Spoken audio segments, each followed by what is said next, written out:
श्रवणमङ्गलं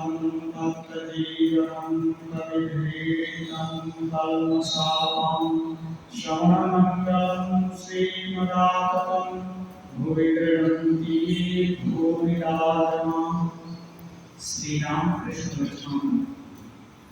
अधर्म के मकान पर दुर्गा पूजा महोत्सव में श्री राम कृष्ण गए हैं। बलराम के पिता जी वहां आए थे। वे निष्ठावान वैष्णव हैं। वैष्णव लोगों में कंठी धारण करना आदि आदि कुछ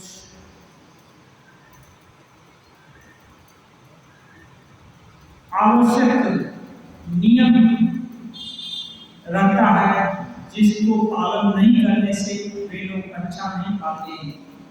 लेकिन यह नियम कब तक और किनके लिए जरूरी है, किनके लिए उसका एग्जाम्पशन है, इस विषय में वो ज्यादा ध्यान नहीं देते। वो सब समझते हैं कि लगभग एक ही जैसे। लेकिन श्री राम कृष्ण देव कहते हैं, गले में माला नियम आदि न रहने पर से वैष्णवगण आक्षेप करते हैं। क्या इसलिए श्री राम कृष्ण कह रहे हैं कि ईश्वर दर्शन के बाद माला दीक्षा आदि का बंधन उतना नहीं रह जाता? मास्टर महाशय विचार कर रहे हैं, ठाकुर क्या इसलिए उपदेश कर रहे हैं बलराम के पिता को कि ईश्वर दर्शन यदि हो गया तो एक कंठी धारण करना, उतना जप करना, उतना एक व्रत करना, ये सब जरूरत नहीं रहती है। वस्तु प्राप्त होने पर बाहर का काम कम हो जाता है। जिसको खोज रहे थे वो मिल गया, तो अब उसके विषय में ज्यादा सोचने का कुछ नहीं। इसलिए ईश्वर यदि खोजने के लिए व्रत, जप, ध्यान, निष्ठा, पूजा आदि का अनुष्ठान, जब ईश्वर सामने है तो फिर बड़ा और दूसरे अनुष्ठान, तब तो सीधा स्नेह मर जाना चाहिए। वो स्वभावतः स्नेह होगा, क्योंकि ईश्वर प्रेममय है। उनके ही प्रेम के कण मात्र से बाकी सब प्राणियों में प्रेम का संचार होता है। इसलिए ईश्वर सामने है तो प्रेम अपने आप उद्वेलित हो जाएगा, प्रेम का बाण मानो टूटने लगेगा। और उस समय नियम, ऐसे लोगों को भी नियम मानना पड़ेगा।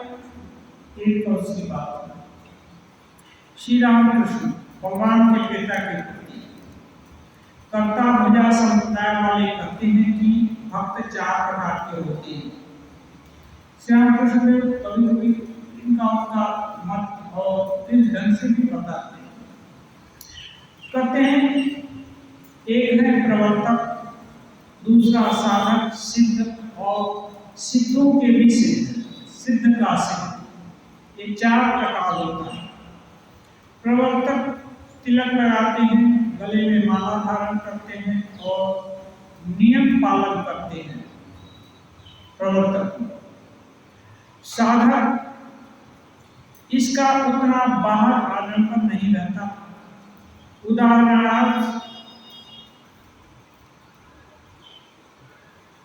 बाउल लोग, बाउल है उतना ये नहीं रहता। एक रखते हैं गाने वाला चीज, वो गाते हैं या अपने मस्त रहते हैं। सिद्ध जिसका स्थिर विश्वास है कि ईश्वर है।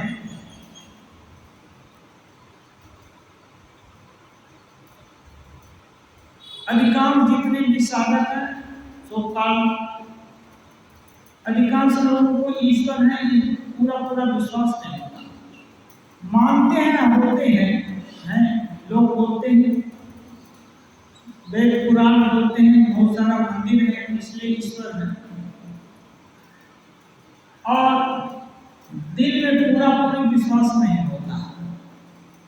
जहाँ बात आती है कि सांसारिक चीज न ईश्वर, वहाँ सांसारिक चीज ज्यादा वजनदार मालूम होती है। चलो ईश्वर बाद में देखा जाएगा, ये चीज नुकसान हो जाएगा, ये चीज हो जाएगा, ये चीज नुकसान हो रहा है, इसको संभालना ईश्वर बाद में देखी जाएगी। स्थिर बुद्धि नहीं है कि ईश्वर है, लेकिन जिनको विश्वास हो गया पूरा पूरी कि ईश्वर है, उनको ये लोग मानते हैं ये सिद्ध है।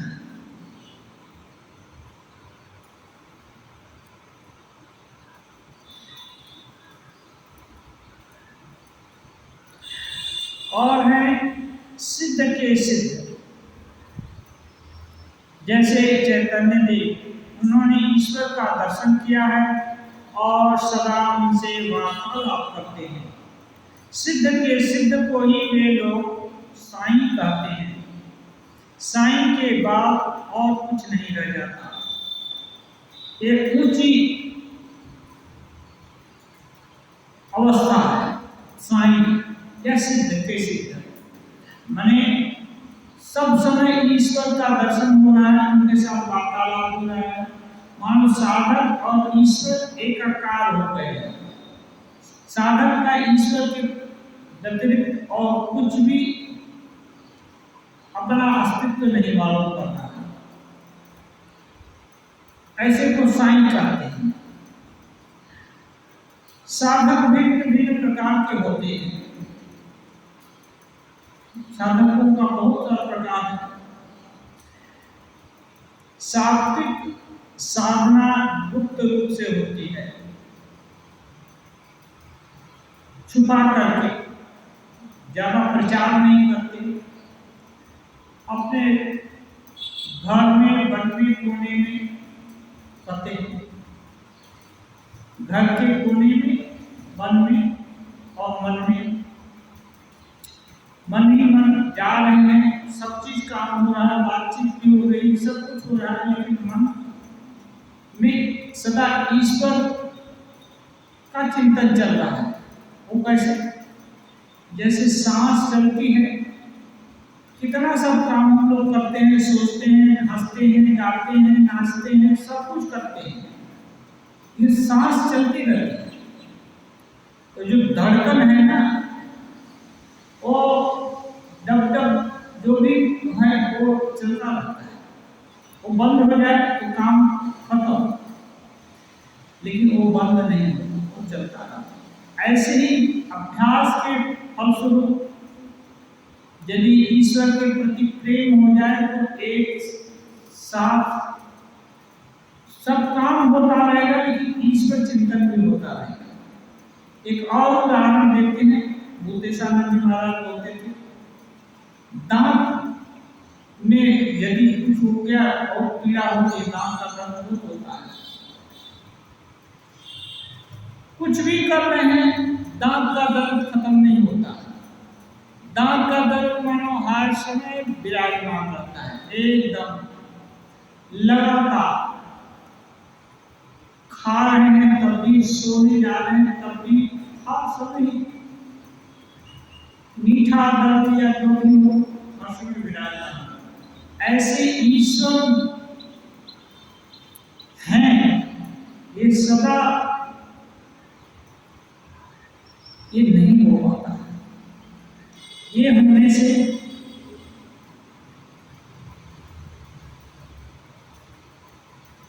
तब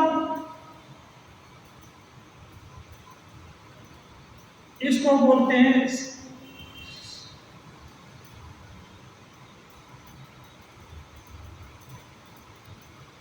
माने ईश्वर का बोध हो रहा है कि नहीं ईश्वर है, सिद्ध अवस्था। उनके साथ वार्तालाप नहीं हो रहा है, कुछ भी नहीं हो रहा है, लेकिन दिल जो मानता नहीं है कि ईश्वर नहीं है, दिल हर समय जान रहा है कि ईश्वर है, देखा नहीं है, स्पर्श नहीं हुआ, बातचीत नहीं हुई, लेकिन दिल में हर सामने है कि ईश्वर एक गुरु में वाक्य में विश्वास और साधना के द्वारा मन शुद्ध हो जाने पर होता है। ये सब अवस्थाएं साधकों के अंदर होती हैं। ये नहीं कि केवल एक कहानियां हैं, एक थ्योरी ही नहीं है, ये प्रैक्टिकल है। इस प्रकार का साधक बोलते हैं जो सात्विक साधना गुप्त रूप से करता है। भीतर में मालूम हो रहा है ईश्वर है, लेकिन ये नहीं हो रहा है, प्रचार नहीं कर रहे कि ईश्वर है, ईश्वर है, आओ सब लोग मिलकर के गाओ, जस गान करो या कुछ करो, आओ तो आओ, नहीं तो भी ईश्वर नाम चल रहा है। इस प्रकार का साधक साधन भजन को छिपाता है, छुप करके साधन भजन करता है। देखने से वह साधारण लोगों की तरह जान पड़ता है, लेकिन मच्छरदानी के भीतर बैठा कर ध्यान करता है। मच्छरदानी के भीतर गया तो लोग सोचते हैं सोने गया है, लेकिन सोने नहीं गया है, वो ध्यान कर रहा है। राजसिक साधक बाहर का आडंबर रखता है, गले में जयमाला, भेद, गेरुआ वस्त्र, रेशमी वस्त्र, सोने की दाने वाली जपमाला, मानो साइन बोर्ड लगा करके एकदम प्रचार कर रहा है कि आओ हमारे साथ सब लोग मिलकर के जब ध्यान करो, भगवान का गुणगान करो, प्रचार करके एकदम डंके की चोट पर करता है, लेकिन उस तरफ भी ज्यादा ध्यान है। बड़ा बड़ा पोस्टर, बड़ा बड़ा साइन बोर्ड नहीं सब बनाएंगे। वैष्णव भक्तों की वेदांत मत पर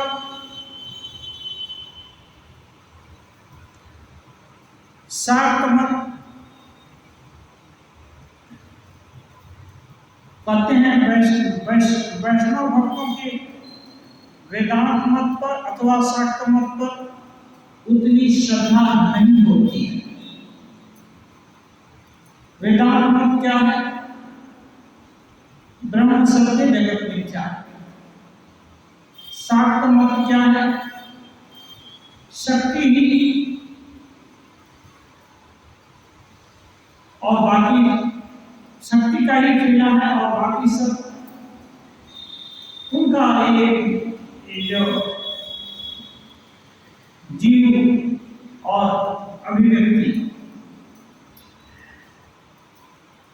भक्त लोगों का इस पर श्रद्धा नहीं होता कि ईश्वर ही सब है और जगत मिथ्या। वो अपने को भी सत्य मानते हैं, वे खुद भी सत्य है और ईश्वर भी सत्य है। वे ईश्वर के नित्य दास, नित्य भक्त, नित्य स्नेही, नित्य प्रेमी हैं।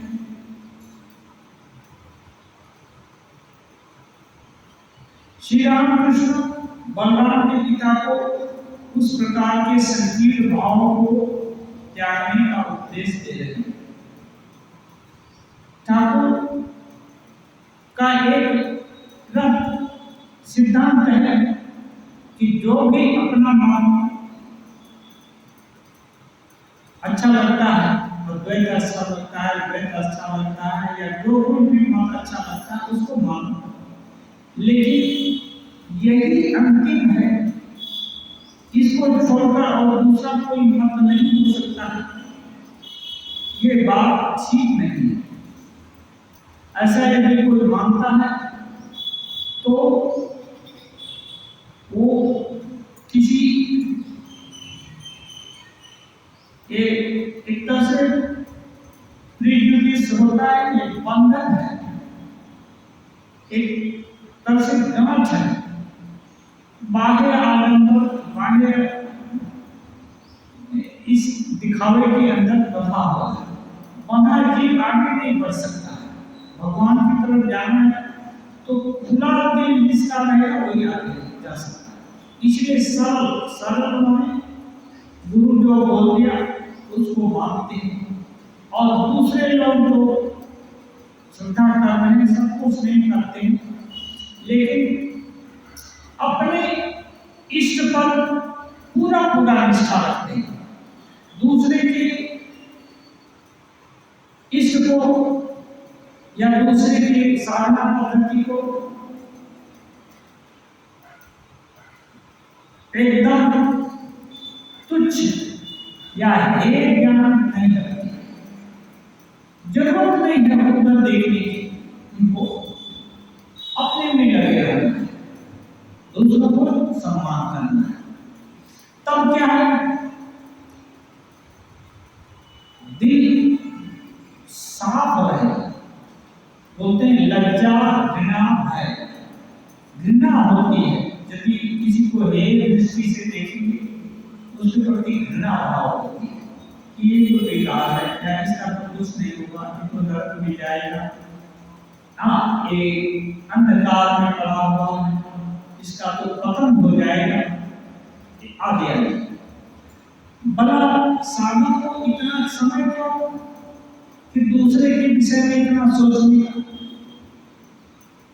अपने इष्ट निष्ठा में मग्न है, बस दूसरे को नमन कर देते हैं काम करके। दूसरे के प्रति क्यों इतना सोचना है, और सोचना ही है तो अच्छा सोचना है, बुरा क्यों सोचना है। तो इससे प्रगति जल्दी होती है, नहीं इसकी उसकी आलोचना करने लगेंगे तो अपनी प्रगति, अपना समय नष्ट होता है, बीत जाता है।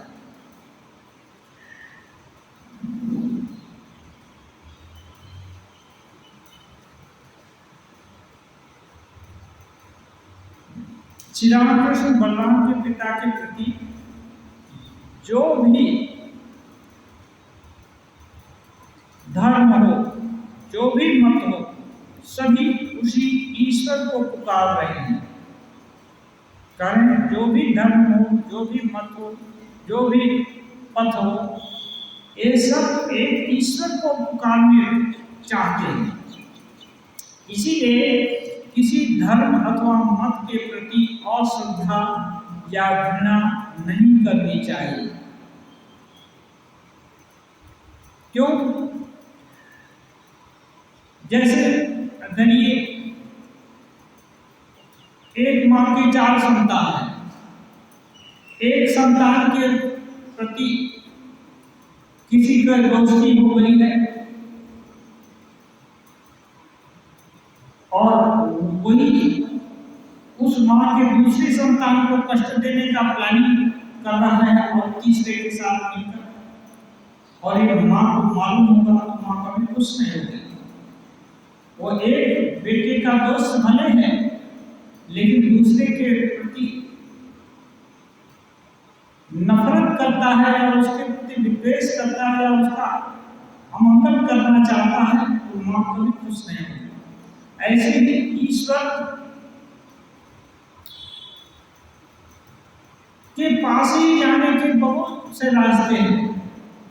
तो एक रास्ते से कोई जा रहा है, दूसरे रास्ते को खराब कर रहा है, उसकी चिंता कर रहा है, तो उसको ईश्वर पसंद नहीं करते, क्योंकि विभिन्न रास्ते, विभिन्न मत, रुचि भेद के अनुसार ईश्वर ने ही बनाए हैं, उनकी ही इच्छा से सब सृजन हुआ है। केवल जरूरत क्या है? आंतरिकता, दिल से चाहना। कोई एक पद्धति लेकर दिल से पूरा दिल ढाल करके उसमें लग जाए, तब होता है। इसलिए किसी धर्म अथवा मत के प्रति अश्रद्धा या घृणा नहीं करनी चाहिए। और इसका एक और भी कारण है, घृणा करेंगे तो खराब भावना भर जाएगी, अश्रद्धा भी करेंगे तो घृणा आ जाएगी। तो एक कहावत है, भली सराय रही लक्ष्य पथिक आप फिर जाए। रही कभी हुए हैं और दोहा आदि ये सब उनके बहुत प्रसिद्ध हैं। तो वो बोलते हैं आगे आगे जो धनी मनी लोग होते हैं धार्मिक प्रवृत्ति के, अगर पैदल यात्रा करते थे, स्पेशली तीर्थ यात्रा, चार धाम का और जगह सारा पृथ्वी भी घूमते थे, सारा धाम तो घूमते ही थे। तो इतना रुपया इतना संसाधन लेकर के नहीं जाते थे। लोटा डोली ले लिया, जहाँ कहीं कुआं मिल गया, तालाब मिल गया, उसमें पानी खींच लिया और पी लिया, और कहीं भिक्षा मांग लिया, या सत्तू, या बिहार में सत्तू फेमस है, ऐसे ही सत्तू मांग लिया और उसको थोड़ा पानी में भिजाया, खा लिया, चलते गए। तपस्या भी एक तरह से होती है। तो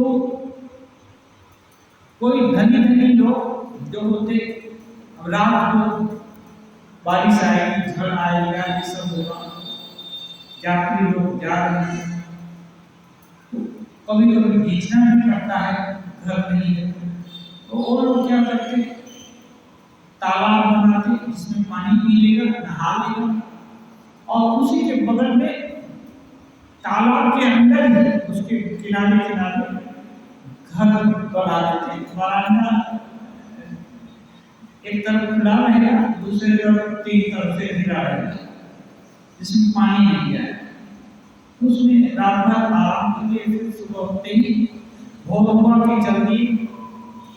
तो बरसात के दिन में जनरली चातुर्मास से करते हैं। चातुर्मास में 4 महीने बरसात के एक जगह डूब जाते, कोई यात्री भी हो या सन्यासी या जो कोई भी, ये लोग डूब जाते अच्छा जगह देख करके, क्योंकि रात वर्षा हो रही, भीग गए, कहाँ सूखा कपड़ा मिलेगा, कहाँ किसको मांगने जाएंगे, सब व्यवस्था नहीं हो सकती है, बीमार हो जाएंगे, हाँ तकलीफ होगी खुद को भी और दूसरों को भी, इसलिए सुविधा देकर खाने पीने का कहीं न गए। बरसात खत्म हुई, चलती। तो रहीम कभी करते हैं, भली सलाह रहीम लक्ष्य। रहीम कभी कह रहे हैं कि जब पति का देखता है कि बरसात के कारण पूरा ये जो ये है पुकुर है ना, तालाब लबालब, पोखरा बोलते हैं, लबालब भर गया, अब उसमें पानी के अंदर थोड़े रहा जा सकता है।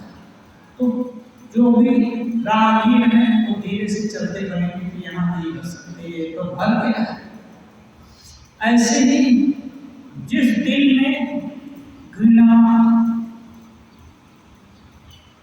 तिरस्कार, ये सब किसी के प्रति भर गया, उसमें भगवान जाना भी चाहेंगे तो वहां तो आगे ही भरा हुआ है। जब घर भरा हुआ है तो वहां जाना है, ठीक है। लड़का खेल रहा है अहंकार लेकर, तिरस्कार लेकर, ना भय लेकर, ठीक है, लेकर पड़े रहो, अच्छे हो, कुछ तो लेकर है, चलते रहो। वहां ईश्वर नहीं है, जहां कुछ भी नहीं रहेगा, काम, क्रोध, मोह, लोभ, भय, शोक, क्या बोलते हैं, लज्जा, घृणा, भय, जाति, कुल, शील, मान, अभिमान, ये अष्टपाश कोई नहीं रहेगा, एकदम दिल खुला है, वहां भगवान का वास अपने आप है, क्योंकि ईश्वर सर्वत्र व्याप्त है। लेकिन गंदगी के कारण नहीं दिखाई देती, अब कुछ नहीं है तो वही है, बस है। तो कहते हैं अश्रद्धा या घृणा नहीं करनी चाहिए, यही कारण है। वेद उन्हें ही कह रहे हैं सच्चिदानंद ब्रह्म। अब वेदांत की दृष्टि से बोलते हैं, वेद उन्हें ही कह रहे हैं सच्चिदानंद ब्रह्म, ईश्वर को ही। भक्तगण आदि पुराण उन्हीं ही कह रहे हैं सच्चिदानंद कृष्ण। भक्तगण और पुराण आदि एक उन्हें सच्चिदानंद कृष्ण कहते हैं, और तंत्र कह रहे हैं सच्चिदानंद शिव। वही एक सच्चिदानंद है। सच्चिदानंद में कोई गोलमाल नहीं है, वो एक ही। विभिन्न लोग विभिन्न एंगल से देख रहे हैं, विभिन्न रुचि से देख रहे हैं, और उनको अपनी रुचि के अनुसार नाम दे देते हैं। वैष्णवों के अनेक संप्रदाय हैं। वेद जिन्हें ब्रह्म कहते हैं, वैष्णव का एक दल उन्हें अलख निरंजन कहता है। अलख अर्थात जिन्हें लक्ष्य नहीं किया जा सकता। अलख, लख माने देखना, और माने नहीं, नकारात्मक सेंस में लग गया। तो अलख जिनको देखा नहीं जा सकता, हाँ, वो वैष्णव लोग का एक मत धड़ा उनको बोलता है अलख। लक्ष्य नहीं किया जा सकता अर्थात इंद्रियों द्वारा देखा नहीं जा सकता। जो ईश्वर है, इंद्रिय द्वारा उनको देखा नहीं जा सकता, इसलिए अलख है। वे कहते हैं राधा और कृष्ण अलख के दो बुलबुले हैं। राधा और कृष्ण अलग माने जो समूह ब्रह्म है, उनके ही दो बुलबुले। बुलबुला हो गया तो आकार हो गया,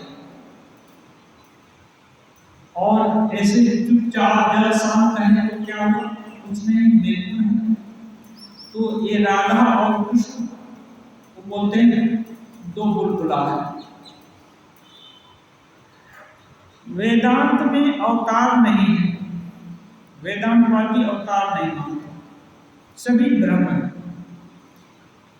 फिर वे लोग भी अंतर लेकिन मानते हैं, विकास में अंतर है, सिद्ध और साधक, इसमें तो अंतर तो है। अभी जो प्रवर्तक है गुरु के पास जाता है, सगुरुमेवापि गच्छेत् समित्पाणि स्वोक्तेन ब्रह्मनिष्ठम्। ये जो साधक है, सभी एक ही नहीं है, अभिव्यक्ति में अंतर है। ईश्वर एक है, ब्रह्म एक है, सभी के अंदर है, समान रूप से व्याप्त है। देखिए प्रकाश सब, माया का आवरण कहीं ज्यादा है, कहीं कम है। जहाँ माया का आवरण ज्यादा है वहाँ ज्यादा ढके हुए, और जहाँ साधन भजन गुरु सेवा इस सब के कारण जो माया का आवरण थोड़ा पतला हो गया है, वहाँ ज्यादा दिखते हैं।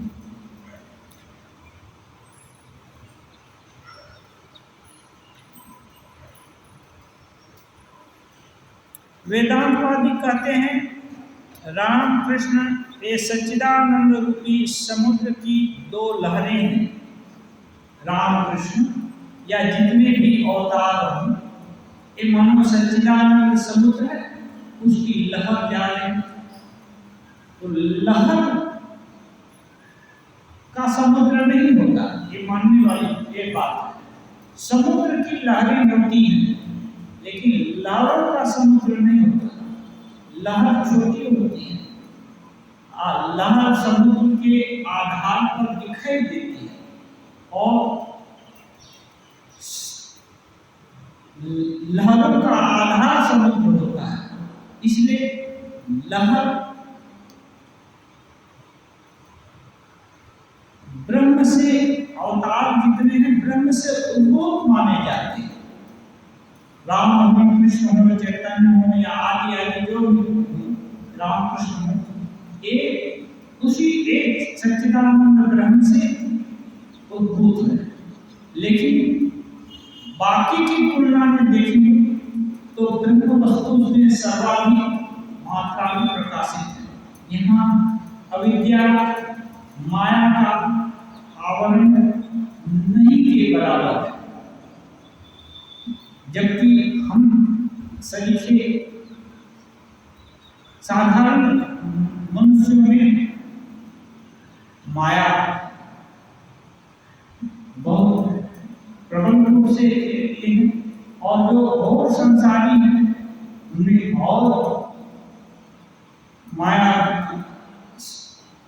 प्रबल रूप से उनके अंदर उनको उनकी विवेक वैराग्य ज्ञान को ढककर रखी है।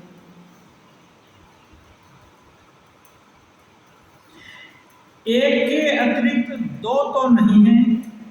चाहे जिस नाम से कोई ईश्वर को पुकारे, यदि वह पुकार हार्दिक हो, कहा नहीं एक के व्यतिरिक्त कुछ नहीं है, लेकिन सत्ता जो है एक के व्यतिरिक्त कुछ नहीं है। चाहे नाम बोले, ईश्वर बोले, राम बोले, हरि बोले, या सच्चिदानंद ब्रह्म बोले, एक ही है। लेकिन बोलते हैं यदि पुकार चाहना, ईश्वर को चाहना, राम को चाहना, कृष्ण को चाहना, या सच्चिदानंद ब्रह्म को चाहना, सच्चिदानंद ब्रह्म की भी भक्ति करते हैं। ये श्वेताश्वतर उपनिषद में है, वो बोलते हैं जो ब्रह्मांड विदधात पूर्वम यो वै वेदांश प्रणोति तस्मै तन्न देवम आत्मबुद्धि प्रकाशम स मुमुक्षु वै शरणं प्रपद्ये। मैं मुमुक्षु उनकी शरण ग्रहण करता हूँ जिन्होंने ये ब्रह्मा को बताया, उनको अंदर भेद दिया, उनकी शरण ग्रहण करता हूँ। बिना नम्र होने पानी नहीं टिकेगा, ब्रह्म ज्ञान प्रस्तुत भगवत लाभ या जो कोई साक्षात काम नहीं होगा। इसलिए श्रद्धा वहां भक्ति ज्ञान, जिस जहाँ श्रद्धा होगी, नम्रता होगी, वहीं पर होगा। तो कहते हैं हार्दिक पुकार होनी चाहिए, दिल से पुकार हो तो वह उसके पास अवश्य ही पहुंचेगी। यदि दिल से पुकार की जाए तो सच्चिदानंद ब्रह्म भी साड़ा देते हैं। कितने प्रकांड अद्वैत वेदांती भी हुए हैं, याज्ञवल्क्य अपने तोतापुरी जी महाराज और कितने वेदांतवादी में एकदम चूड़ान आए, शंकराचार्य, गोविंद पाद, भगवत पाद, बहुत लोग हुए हैं। पुकार सच्ची हो तो सुनते हैं और शक्ति भी प्राप्त होती है। ब्रह्मज्ञानी को शक्ति प्राप्त होती है नहीं, कोई भी अनुमानी सिद्धियां भी उनके भी सामने हाजिर हो जाती हैं, भले ही वो उसका उपयोग न करें, शक्ति भी प्राप्त होती है। कहते हैं केवल व्याकुलता रहनी चाहिए। व्याकुलता, व्याकुलता में कोई चीज जैसे खत्म हो जाएगी या नष्ट हो जाएगी या ऐसे नुकसान, जैसे धन अभी लुट जाने वाला या घर अभी जल जा रहा है, कैसे भी करके एक मात्र घर है तो कैसे भी करके वो सूची का होगा 500 रुपया, कैसे भी करके एक बुझ जाए। उस समय जो दिल की तमन्ना होगी आग बुझाने के लिए, उसको व्याकुलता। कोई चीज लुट जा रहा है कैसे बच जाए, इस एक दिल का जो अरमान होता है, वही अरमान यदि ईश्वर है कैसे भी करके प्राप्त हो जाए। ऐसा यदि व्याकुल निर्णय हो जाए कि नहीं बिना सब गया खत्म नहीं होने वाला, 2 दिन हम तो एक बार गए हुए उत्तरकाशी देख रहे हैं लोग अभी बिल्डिंग ठीक है, एक घर का दूसरा घर का थोड़ा ही देर बाद नंबर ऐसे उसके नीचे की टेबली नीचे ग्रेवल का ये बना हुआ ग्रेवल हटाना है और ऊपर से अपनी रखना किया हो। एक दिन अपना परिवार को निकाला, दूर में थोड़ा गड्ढा परिवार को निकाला और उसके बाद चेक बुक लेने के लिए चला गया और चेक बुक ले भी लिया, लेकिन खिड़की से झांका कि देखिए कहाँ तक कट रहा है और उसी समय वो घर भी गंगा जी के गर्भ में चला गया।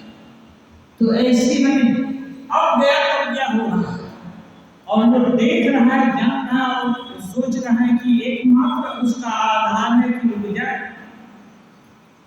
ऐसा यदि होगा जो समय अभी जा रहा है हम लोगों का, अब हो सकता है दूसरे क्षण न मिले, हे भगवान अब तुम आ जाओ, तो उसको व्याकुलता कर सकते हैं। व्याकुलता रहने से सब होगा। श्री रामकृष्ण भाव में विभोर होकर भक्तों से ये सब बातें कह रहे हैं। अब प्रकृतिस्थ हुए हैं और कह रहे हैं तुम बलराम के पिता हो, पूछ रहे हैं एकदम भाव में सब होकर बोल रहे हैं।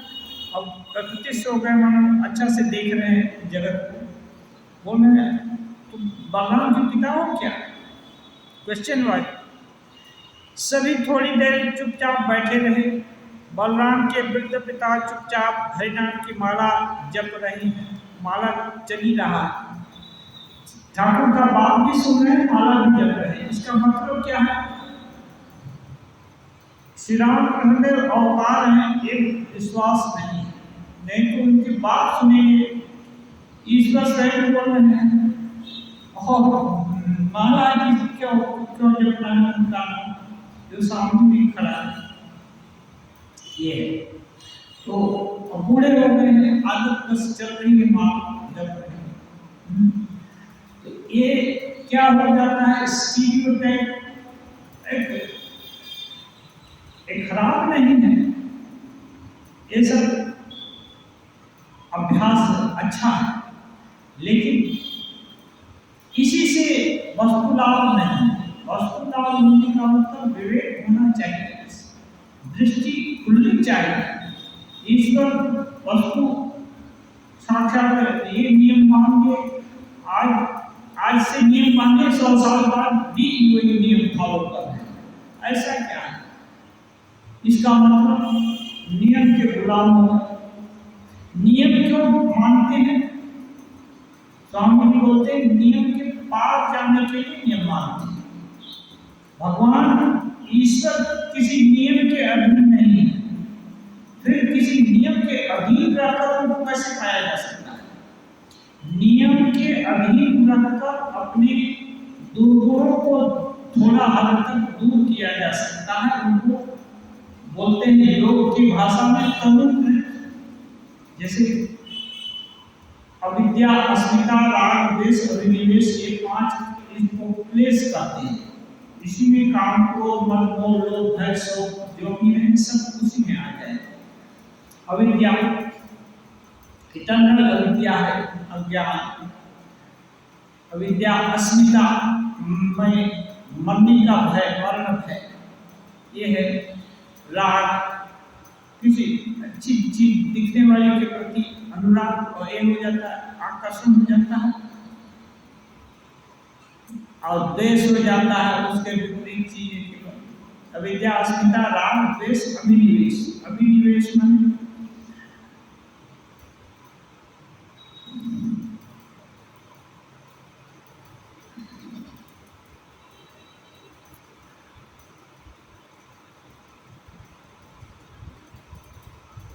कोई चीज छोड़नी है तो छोड़ नहीं पा रहे हैं। हाँ,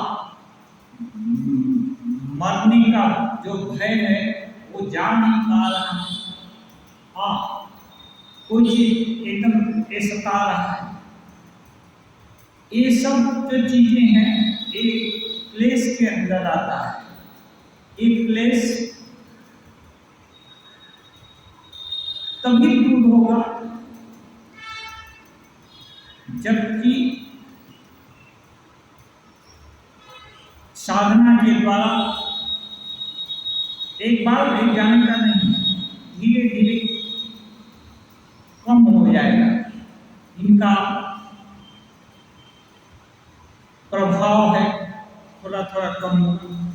जब कम हो जाएगा तो साधन भजन और तीव्र गति से कर पाएंगे, धर्मानुष्ठान और तीव्र गति से कर पाएंगे, तब और बढ़ जाएगा और धीरे धीरे देखेंगे कि इनका प्रभाव नहीं के बराबर हो जाएगा। लेकिन नहीं के बराबर प्रभाव भले दिख रहा है, लेकिन बीज रूप में सब है। जैसे सांप सो गया है तो क्या वो फुफकारना, काटना, दौड़ना, विष उगलना ये सब नहीं जानता है? ऐसा नहीं है, सोया हुआ है, एकदम अच्छा है, भोला भाला। जैसे ही जल गया फिर उसका प्रलयकारी पूरा है। ऐसे ही जो एक क्लेश है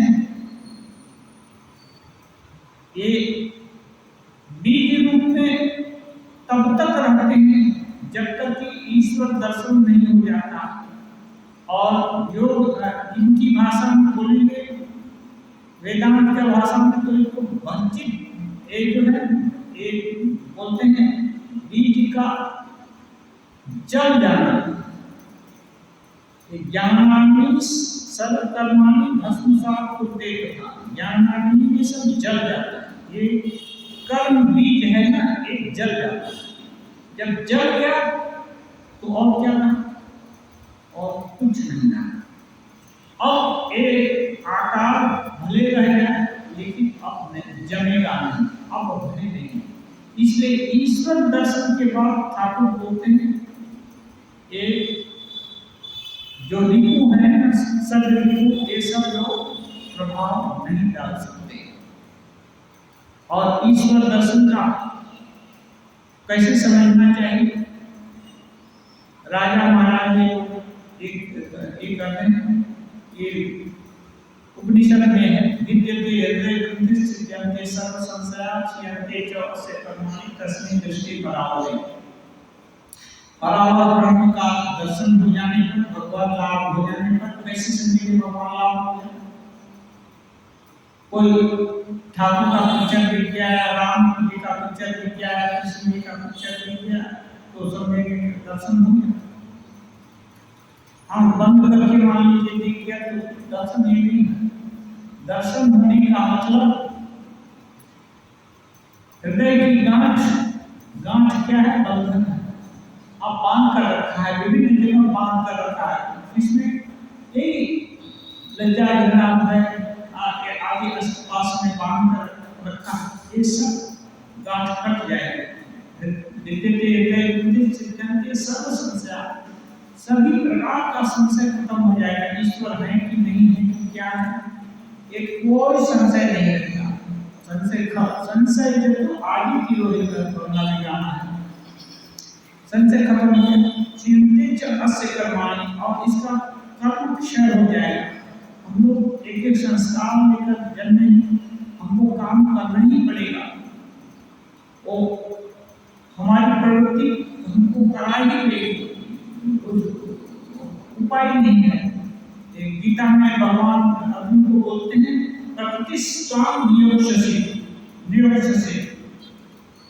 तुम्हारी प्रकृति ही, तुम्हारा जो इनबिल्ट स्वभाव है ना, वही तुमको काम में लगाएगा। इसलिए तुम्हारा जब क्षत्रिय धर्म ही है, स्वभाव ही है, तो उसको धर्म के लिए इस्तेमाल करो, धर्म युद्ध करो, पाप युद्ध, पाप के लिए नहीं, क्राइम मत करो, धर्म के लिए करो। इसलिए बोलते हैं मां अनुस्मरण युद्ध करो, मुझको स्मरण करके युद्ध करो। क्यों? मेरे लिए युद्ध कर रहे हो, मैं क्या हूं? धर्म का स्वरूप हूं। हाँ, धर्म का स्वरूप मेरे लिए युद्ध करो। मैं बोल रहा हूं इसलिए तब तुम पाप निर्मल पाप अलसी, तुमको पाप नहीं होगा। तुम डरते भय कर रहे हो कि तुमको पाप होगा, पाप नहीं होगा। मुझको स्मरण करके युद्ध करोगे, कुछ नहीं होगा।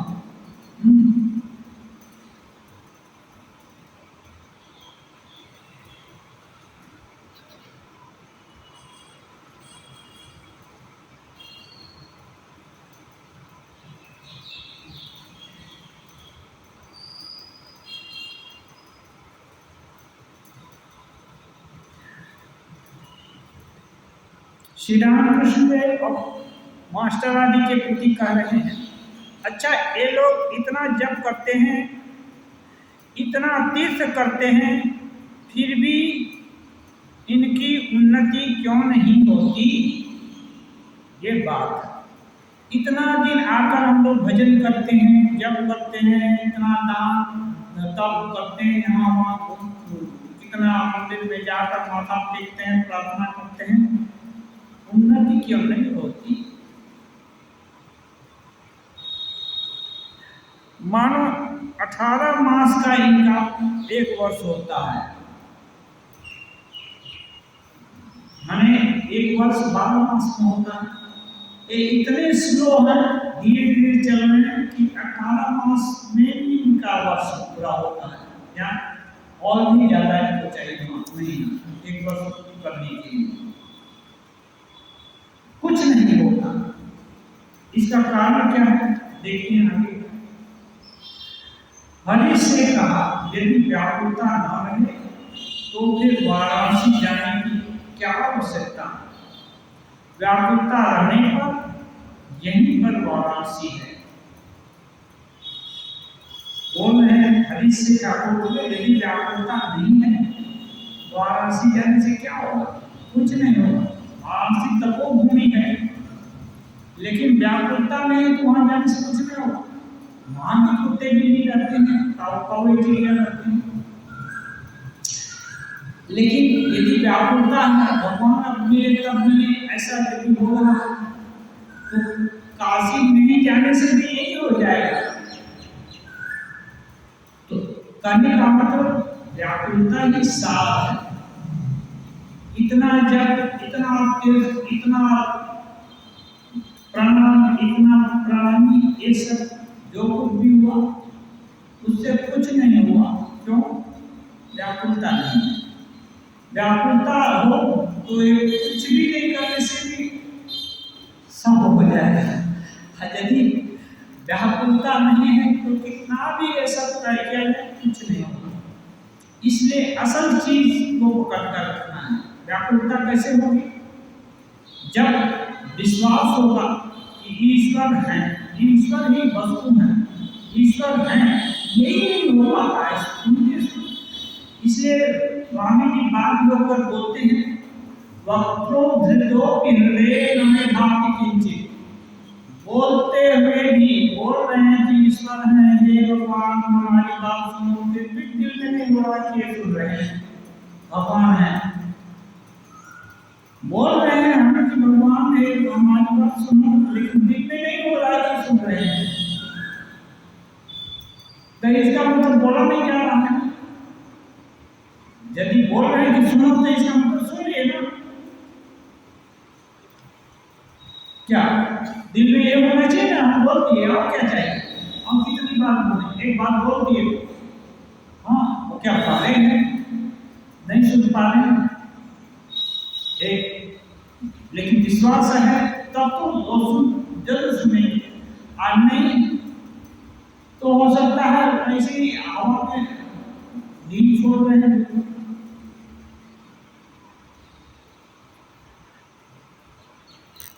इतना तीर्थ, इतना जप करते हैं, फिर भी कुछ क्यों नहीं होता? व्याकुलता नहीं है। व्याकुल होकर उन्हें पुकारने पर वे दर्शन देते हैं। व्याकुल होकर उन्हें पुकारने पर वे दर्शन होते हैं। व्याकुलता चाहिए, और व्याकुल होकर पुकारने से वे दर्शन देंगे, तुरंत दर्शन देंगे। क्योंकि उनको छोड़कर और कुछ है नहीं, अपने प्राण जाए अभी उनकी वो उनका उपलब्धि होती है। इसी एक व्याकुलता के लिए जितना तीर्थ भ्रमण, व्रत अनुष्ठान, जप ध्यान, सेवा, पूजा, प्रार्थना, सब इसी के लिए।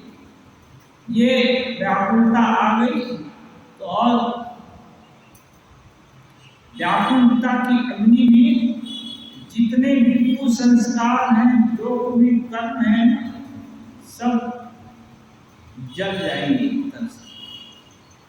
हाँ, जल कर क्या रह जाए? एकदम निर्मल ईश्वर स्नेह रह जाए, ईश्वर तत्व रह जाएंगे और कुछ नहीं रहेगा।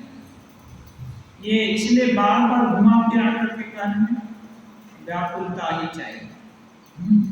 व्याकुलता तभी होगा जब ईश्वर है, इसमें बोध होगा। तुलसीदास जी कहते हैं, ज्ञानी बिनु हनि प्रतीति, बिनु प्रतीति हनि नहीं प्रीति। बिना जाने प्रतीति में विश्वास नहीं होगा। जिसको जानते नहीं तो कैसे विश्वास होगा? आपको जानते हैं कि आप ये हैं, वो हैं, ये कर सकते हैं, वो कर सकते हैं, तो अच्छा ठीक है, वे बोल रहे हैं, ठीक है, वो कर सकते हैं। जाने बिनु नहीं, जाने जानते तो विश्वास नहीं होगा। अब बिनु परितीति नहीं, बिना विश्वास होने प्रेम भी नहीं होगा। इसलिए जानना पड़ेगा। तो कैसे जानेंगे? भूतेषु भूतेषु विचित्य धीराज बोलते हैं, सब जो कुछ भी हुआ है, भूतेषु माने जितना भूत धातु माने भाव, जो चीज हुआ है सब में चिंतन करना पड़ेगा। विचित्य धीरा, धीर लोग सब विवेचना करते हैं। अब तब प्रत्यास्मा लोकादमृता, तब इस लोक से हट करके उनका चित्त इस लोक के जो सांसारिक जगत है ना, इसके गुण और अवगुण आदि से उपरत होकर के ईश्वर की तरफ जाते हैं और अमृत हो जाते हैं। तो ये विचार करना पड़ेगा। इसलिए आपको कहते हैं विवेक और वैराग्य, तीक्ष्ण दृष्टि से विचार करना होगा कि ये सत्य है ना असत्य है, ना क्या है ना क्या है, इसका कहाँ तक पहुँच है। जैसे एनालाइज करते हैं, धन से क्या होता है? धन से खाने को अन्न होता है, पहनने को वस्त्र होता है और रहने के लिए घर होता है। कोई और भी कुछ काम हो सकता है। सारा दुनिया में देखेंगे तो इस चीज से काम से और कुछ इसका धन का उपयोग ही नहीं। एक व्यक्ति के लिए धन का क्या उपयोग हो सकता है? ही खाना, वस्त्र और मकान, यही चीज, ये एसेंशियल। जब इसका संधान हो गया फिर और धन के पीछे क्यों दौड़ना है? तब धन के पीछे की दौड़ थोड़ी कम होगी, तब तो एक ही एनर्जी है ना, तब धर्म के पीछे दौड़ेगा। धर्म क्या है? जो धारण करे। और असली धर्म तो आत्मा और परमात्मा को छोड़कर और कोई धर्म ही नहीं। वहीं पर सब जाकर के, वहीं जैसे सागर है, जितनी भी पानी की बूंदें हैं सब सागर में जाकर ही अपना अटल स्थान प्राप्त करती हैं। ऐसे ही जितने भी विचार और ये जो जीव का जितने भी एक्सरसाइज है, सब ईश्वर तत्व में जाने से परम शांति को प्राप्त होती है। तो एक विचार करना पड़ेगा। विचार जितना ही तीखा होगा उतना ही होगा। फिर विचार भी कैसे होगा? अच्छा, इसके लिए बोलते हैं 5 चीज, योग में बोलते हैं 5 चीज, अहिंसा, सत्य, अस्तेय, ब्रह्मचर्य, अपरिग्रह। ये 5 चीज चाहिए। साधक होना है, कोई भी साधक नहीं हो सकता इनके बिना। और जो जितना ही ऊंचा साधक होगा उतने ही अधिक मात्रा में इनमें प्रतिष्ठित होगा। अहिंसा में दूसरे का अकल्याण चिंतन नहीं कर रहा है, वो अहिंसा में अहिंसक है। दूसरे का किसी भी प्रकार से मन पानी कर्म से क्षति नहीं करना चाहते, वो अहिंसक है। अहिंसा सत्य, सत्य क्या है?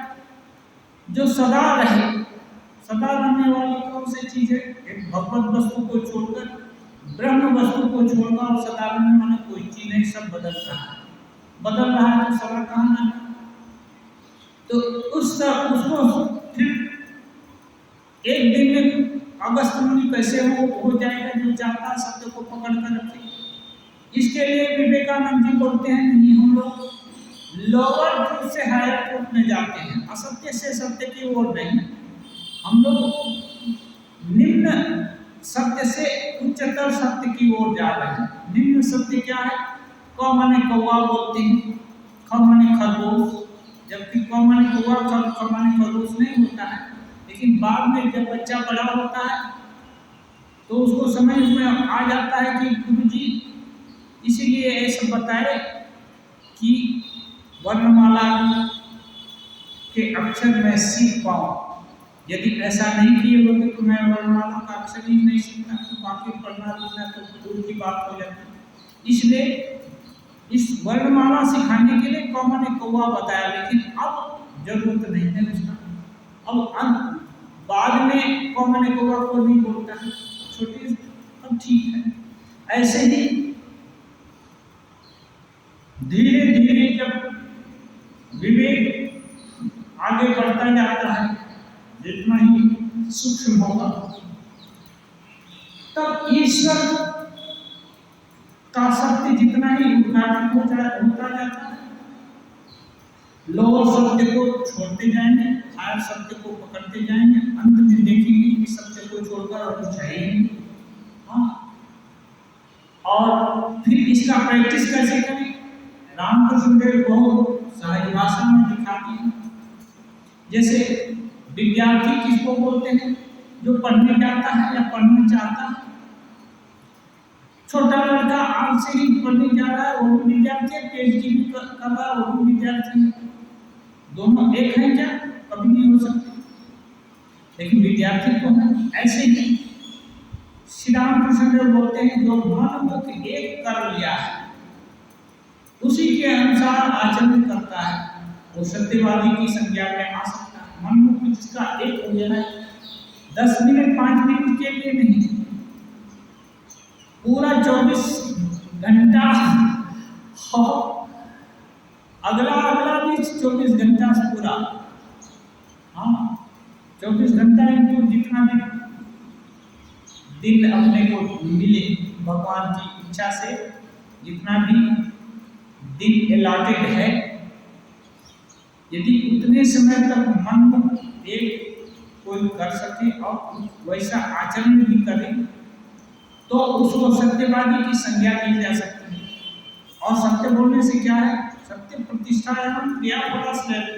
सत्य पे जो प्रतिष्ठित है वो जो चाहेगा क्रियाफल उसका आश्रय करेंगे, जो भी चाहेगा वही हो जाएगा, जो बोल देगा वही हो जाएगा। अहिंसा में प्रतिष्ठित हो जाने से उसके सामने कितने भी भयंकर बैरी आएंगे वो मित्र बन जाएंगे उतने देर के लिए। हिरण और सिंह एक साथ एक दूसरे को चाटेंगे, लेकिन कोई किसी को खरम से नहीं लगाएगा। हाँ, उनके अवस्था में बाद में जाने से अलग हो जाएगा, लेकिन वहाँ उसको कुछ नहीं कर सकता। सत्य प्रतिष्ठायाम ये, और उसके बाद होता है अस्तेय, चोरी नहीं करना। चोरी करना क्या है? सहज में किसी की चीज ले लेना उसके बिना रजामंदी के, चोरी हो गया। ये चोरी नहीं करने का यदि किसी का अभ्यास हो गया है तो वो बोलते हैं अस्तेय प्रतिष्ठायाम सर्वरत्नोपस्मरणम। अस्तेय में जो प्रतिष्ठित हो गया वो इसकी इच्छा मात्र से ही जितने भी रत्न द्रव्य है, सोना मणि माणिक्य आदि आदि सब उसके जी हजूरी करने लगेंगे, कहाँ रखी, कहाँ रहूँ, कहाँ ये करूँ, उसके बस में सब हो जाएगा। लेकिन इतनी बड़ी उपलब्धि कौन चाहता है? नहीं, विश्वास ही नहीं, प्रयास काम करेंगे। कई रुपये की नौकरी के लिए 20 साल कोचिंग कोचिंग करके एकाकार कर देगा, लेकिन सत्य में प्रतिष्ठित होने के लिए नहीं करेगा। एक लोग अस्तेय में प्रतिष्ठित होने का कोशिश नहीं करेगा। ब्रह्मचर्य, ब्रह्मचर्य क्या है? शक्ति, ब्रह्म में विचरण करना। और ब्रह्म क्या है? शुद्ध बुद्ध मुक्त स्वभाव, एकदम शुद्ध पवित्र। अभी वहां तक पहुंचने के लिए क्या करना पड़ेगा? एक दिन में तो नहीं पहुंच सकता है। रोम स्नान पृथ्वी में भी एक दिन में नहीं वहां जाया जा सकता। तो क्या करना है? पहला चीज अपने को मिला है क्या? शरीर। शरीर में शक्ति चाहिए। शक्ति का क्या मेन चीज है? शक्ति का क्रीम है, वो उसको संचय करने को ब्रह्मचर्य बोलते हैं। इसको जब छोटा बच्चा जब थोड़ा बड़ा होना लगता है तो उसको एहसास होता है कि उस शक्ति है, उसका हार्मोन सिक्रेशन होने से ये सब कुछ कुछ उसको पता चलता है, बच्चा हो या बच्ची हो। अब उसके संचय की आगे आगे व्यवस्था थी। 25 साल तक ब्रह्मचर्य आश्रम में रहेगा, पवित्र जीवन बिताएगा।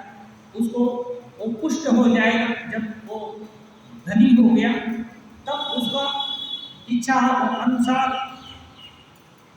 उसका संतान उत्पादन आदि करने के लिए उपयोग करेगा, और नहीं सीधा चाहेगा तो ब्रह्म वस्तु प्राप्त करने के लिए उसमें उसका उपयोग करेगा। तो ब्रह्मचर्य प्रतिष्ठाया बोलते हैं वीर्य लाभ। वीर्य माने शक्ति। और उपनिषद में बोलते हैं नारायण आत्मा बलहीन न लभ्य। बलहीन को आत्मा की प्राप्ति नहीं होती। तो जो शक्तिमान नहीं है उसको नहीं है। तो आत्मा की प्राप्ति के लिए वीर्य लाभ जरूरी नहीं होगा उसके बिना।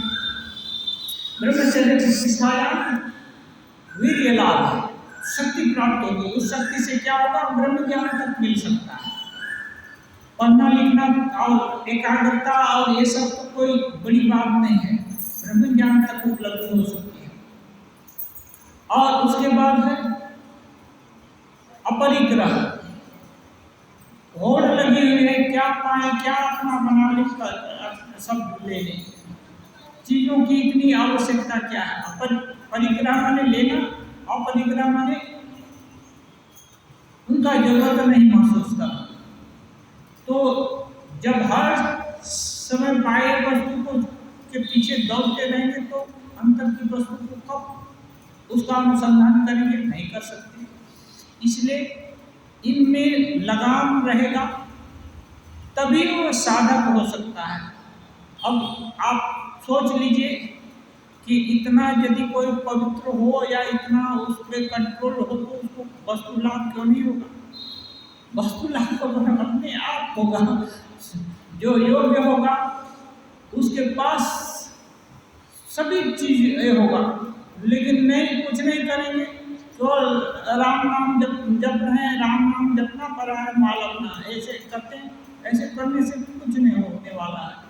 केवल राम नाम थली में घूम रहा है, ये तो एक मैकेनिकल कुछ हो सकता है, लेकिन उससे कुछ होने वाला नहीं है। ये जब राम नाम जप रहे हैं तो ये सब चीज भी बढ़नी चाहिए। अहिंसा, सत्य, श्रेय, ब्रह्मचर्य, परिग्रह, ये सब भी बढ़ने चाहिए।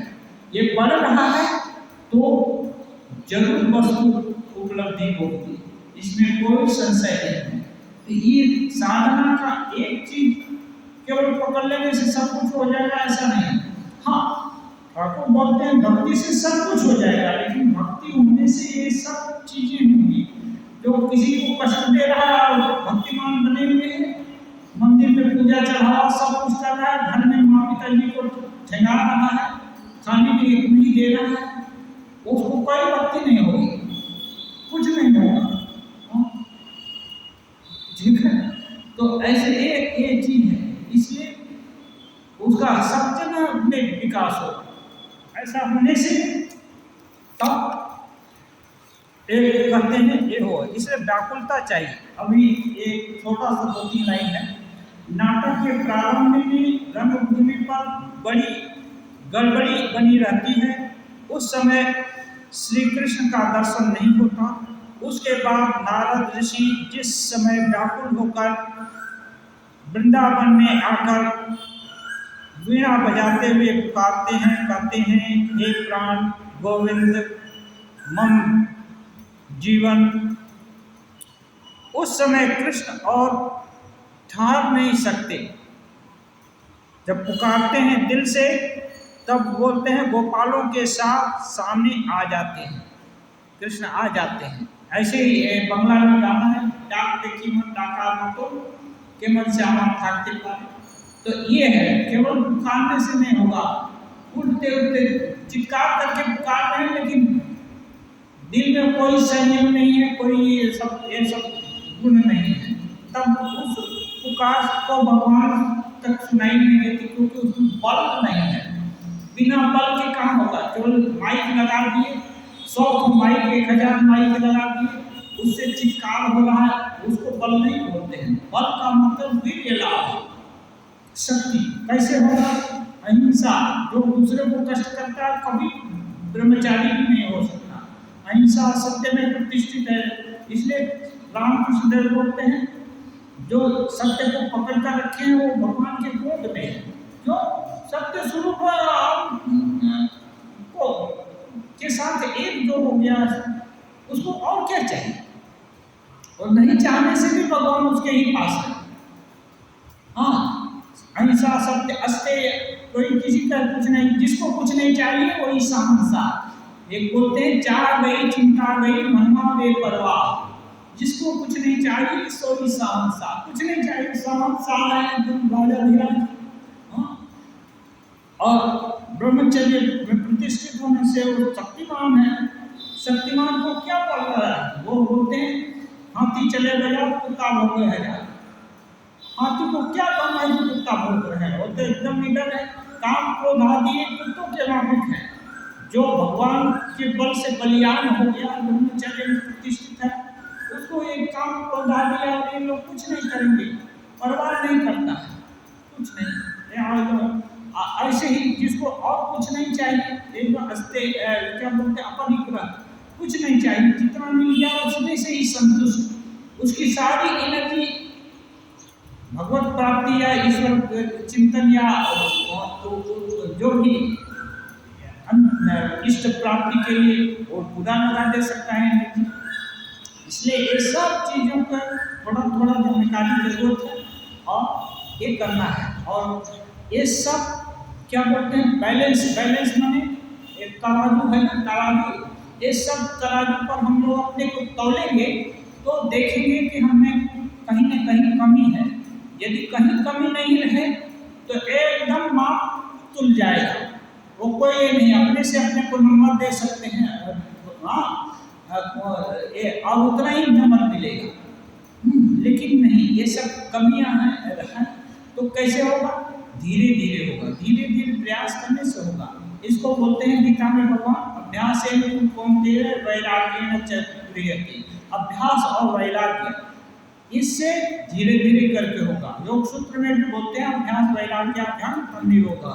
अभ्यास वैराग्य का अवलंबन करने से धीरे धीरे ये सब जितने भी दुर्गुण हैं सब बस में हो जाएंगे। इसलिए सतत लगे रहना पड़ेगा। ओम निरंजनम नित्यमनंतरूपम भक्तानुकंपाभृतविग्रहं वै ईशावतारं परमेशविद्यं तं रामकृष्णं शिक्षा नमामि।